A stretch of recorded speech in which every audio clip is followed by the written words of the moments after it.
Pada kesempatan katekese kali ini, kita akan belajar bersama mengenai air suci.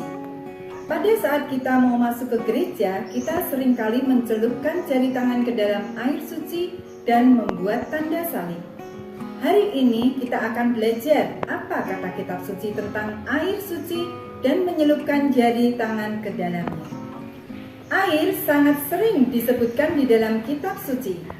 Sekurang-kurangnya kata air disebutkan sebanyak 582 kali di dalam kitab Ibrani. Namun anehnya, ungkapan air suci hanya muncul sekali. Ungkapan itu hanya muncul di dalam Bilangan bab 5 ayat 17. Di sini ungkapan air kudus atau air suci muncul dalam konteks upacara ritual pengadilan terhadap istri yang dicurigai oleh suami telah tidak setia dengannya. Air suci yang ditempatkan di pintu masuk gereja tentu sangat berbeda dengan air suci di kitab suci tadi. Lalu, apa dasar Alkitab dari air suci yang lain? Pertama, tradisi pembersihan diri atau pentahiran orang Yahudi. Sebagaimana dikisahkan di dalam Perjanjian Lama di dalam Keluaran bab 30 ayat 17 sampai 21. Makna simbolis ini didasari oleh tradisi religius ataupun tuntutan untuk ritual pembasuhan sebelum masuk ke tempat kudus.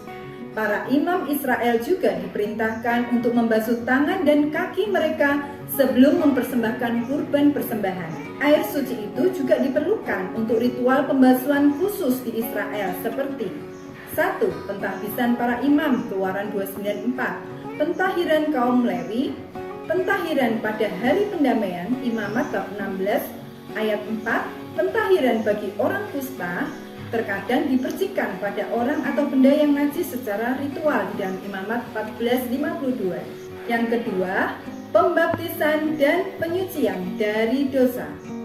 Dalam Perjanjian Baru, air digunakan untuk pembaptisan. Maka erat hubungannya dengan pertobatan dan pengampunan dosa. Dituliskan di dalam Kisah Para Rasul bab 22 ayat 16. Seperti air baptis, demikian juga air suci dijadikan instrumen pembersihan dan penyucian diri secara rohani.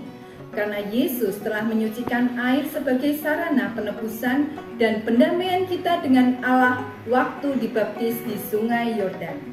Maka, marilah kita semua mencelupkan jari tangan kanan pada air suci ketika masuk gereja dan membuat tanda salib secara perlahan sambil merenungkan makna pembaptisan kita.